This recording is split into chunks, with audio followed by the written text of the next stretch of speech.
Então, nosso novo assunto, HPV. HPV é a sigla para o papilomavírus humano. HPV é porque ela é traduzida do inglês. Vejam, o HPV é a principal infecção viral sexualmente transmissível.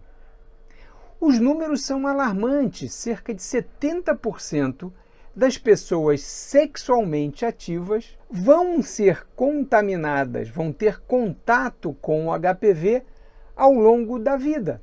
Esses números em si já seriam alarmantes, mas o mais importante, infelizmente nem todo mundo sabe, é que o HPV, o papilomavírus humano, é a principal causa do câncer de colo uterino.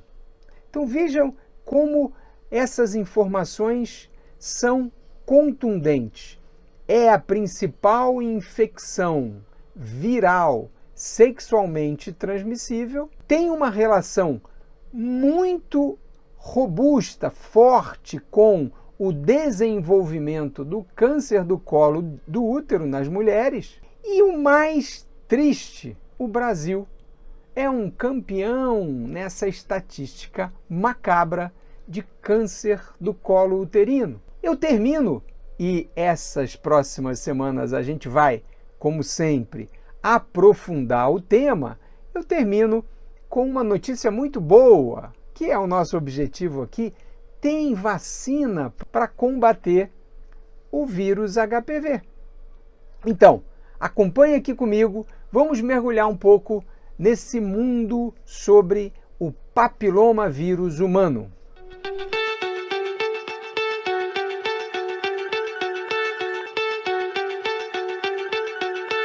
Começo dividindo com vocês uma das motivações para abordar esse assunto, HPV.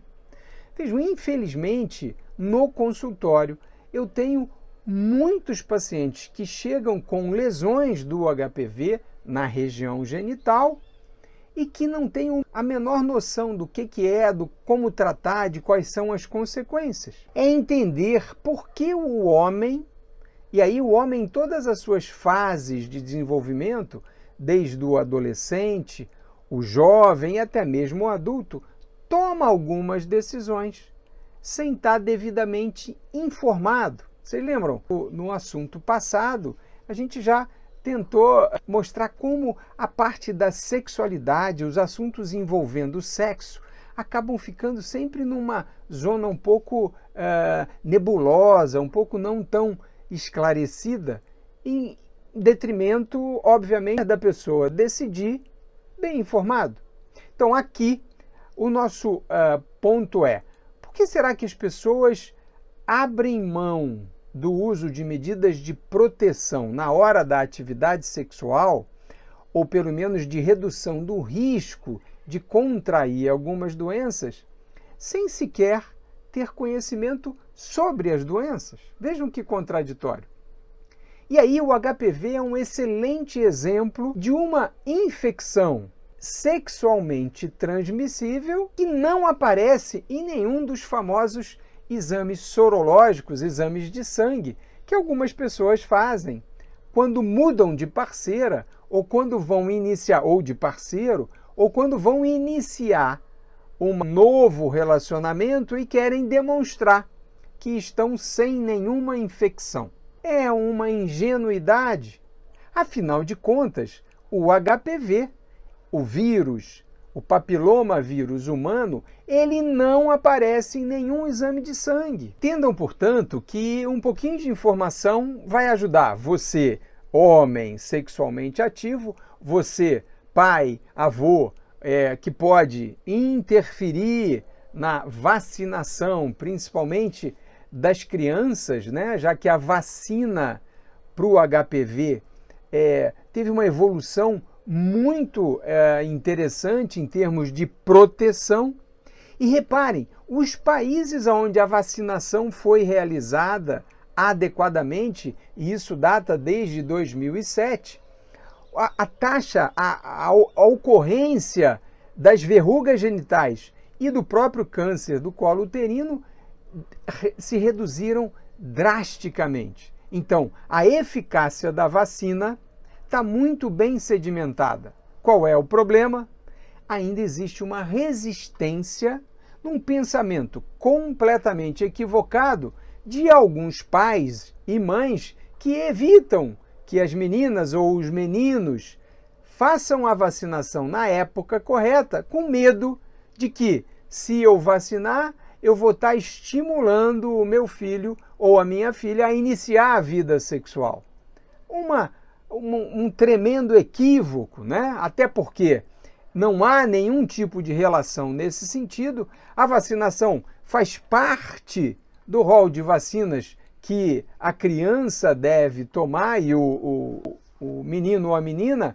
A idade faz muita diferença e ela está sendo oferecida desde os 9 anos de idade e principalmente para as mulheres, que são as principais vítimas dessa epidemia do HPV. As mulheres, as meninas, devem se vacinar entre 9 e 12, 13 anos. Por quê? Porque a eficácia da vacina é maior para as meninas antes delas começarem a vida sexual e de estarem expostas ao contato com HPV. Reparem, então, que é papel dos pais, dos genitores, de quem cuida e cria, alertar para que essa vacinação seja feita o mais precocemente possível, e com isso é possível uma eficácia com apenas 2 doses da vacina. E para quem se vacina depois dos 15 anos, já seria preconizado 3 doses da vacina. Então, existe aí também uma questão de custo para proteger a população. Aqui no Brasil, a aceitação da vacina ainda é aquém do desejado. E como nesse caso existe o chamado efeito de rebanho, ou seja, vacinando uma pessoa a gente acaba protegendo várias, é muito importante a gente trabalhar com orientação.